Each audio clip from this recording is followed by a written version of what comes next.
प्रदेश भर में किसानों की समस्याओं को लेकर कल उज्जैन में कांग्रेस नेता और कार्यकर्ताओं ने किसान न्याय यात्रा निकाली। यात्रा की शुरुआत के पहले चिमनगंज कृषि उपज मंडी में एक जनसभा हुई। इस जनसभा में लगभग 10,000 किसान जुटे। यहाँ प्रदेश और केंद्र सरकार के खिलाफ हल्ला बोला गया। विधायक और जिला कांग्रेस कमेटी के अध्यक्ष महेश परमार द्वारा आयोजित इस आंदोलन में कांग्रेस के राष्ट्रीय नेता सचिन पायलट, प्रदेश प्रभारी हरीश चौधरी, पूर्व मुख्यमंत्री दिग्विजय सिंह, प्रदेश अध्यक्ष जीतू पटवारी, पूर्व प्रदेश अध्यक्ष कांतिलाल भूरिया, जयवर्धन सिंह, कमलेश्वर पटेल, ओमकार मरकाम, टीसी शर्मा और अजय सिंह, राहुल भैया शामिल हुए। चिमनगंज कृषि उपज मंडी में सभा को संबोधित करने के बाद सभी नेता रैली के रूप में चामुंडा माता चौराहे तक पहुंचे। यहाँ उन्होंने किसानों की मांगों से संबंधित ज्ञापन एडीएम अत्येंद्र सिंह गुर्जर को सौंपा। इसके पहले चिमनगंज कृषि उपज मंडी में सभा को संबोधित करते हुए दिग्विजय सिंह, जीतू पटवारी और विधायक महेश परमार ने प्रदेश सरकार के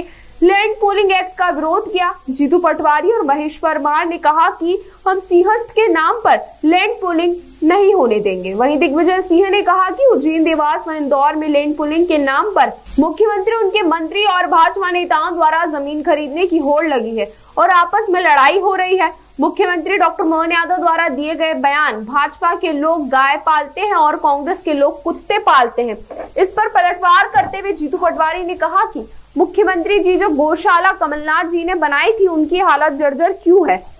गौशाला में गाय क्यों मर रही है? हर महीने 200 से ज्यादा गायों का सड़क पर एक्सीडेंट होता है, ऐसा क्यों? आप उनकी रक्षा क्यों नहीं करते? चेतावनी देते हुए जीतू पटवारी ने कहा कि आने वाले 15 दिन के अंदर कांग्रेस पार्टी एक योजना तैयार करे जिसके तहत आवारा घूमने वाली गाय को एकत्रित करके कलेक्टर कार्यालय भेजा जाएगा।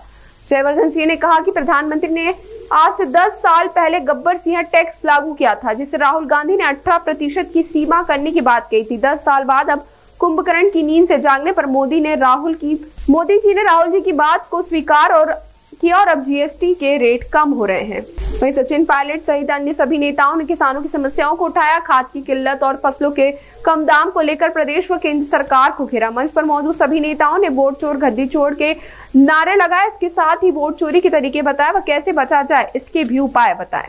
वोट चोरी का यदि प्रमाण आपको देखना है तो पहले महेश परमार के महापौर के चुनाव का नतीजा पता लगा लो। और ये वोट चोरी स्वयं सरकार कर रही है।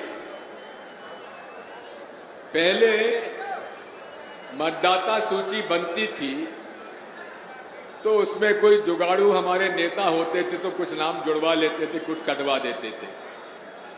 अब तो राहुल गांधी जी ने ये प्रमाण दे दिया कि स्वयं चुनाव आयोग वोटों की चोरी कर रहा है। अब आप समझ लीजिए कि लोकतंत्र में अगर निष्पक्ष चुनाव नहीं होगा तो लोकतंत्र बचने वाला नहीं है। 2-4 जो प्रमुख बातें हैं जिसको हमें समझना पड़ेगा वो आपके समक्ष में रखना चाहता हूं। सबसे पहले जैसा हरीश जी ने भी कहा, पटवारी जी ने कहा, देश में जो निर्वाचन आयोग है ये एक संवैधानिक संस्था है। इस संस्था के अंदर जो पारदर्शिता होनी चाहिए, जिस ईमानदारी से चुनाव प्रक्रिया होनी चाहिए, उसमें भारी कमी आ गई। राहुल गांधी जी ने प्रमाण दिए, देश की जनता को बताया कैसे हम सबकी आंखों के सामने वोटों की चोरी हो रही है। निर्वाचन आयोग की पारदर्शिता को स्थापित करने के लिए और 11 साल से जो लोग दिल्ली में शासन चला रहे हैं उन्हें कोई परवाह नहीं है। ताज़ा खबरों के लिए सब्सक्राइब करें JSR टाइम्स और साथ ही नोटिफिकेशन पाने के लिए बेल आइकन को दबाएं।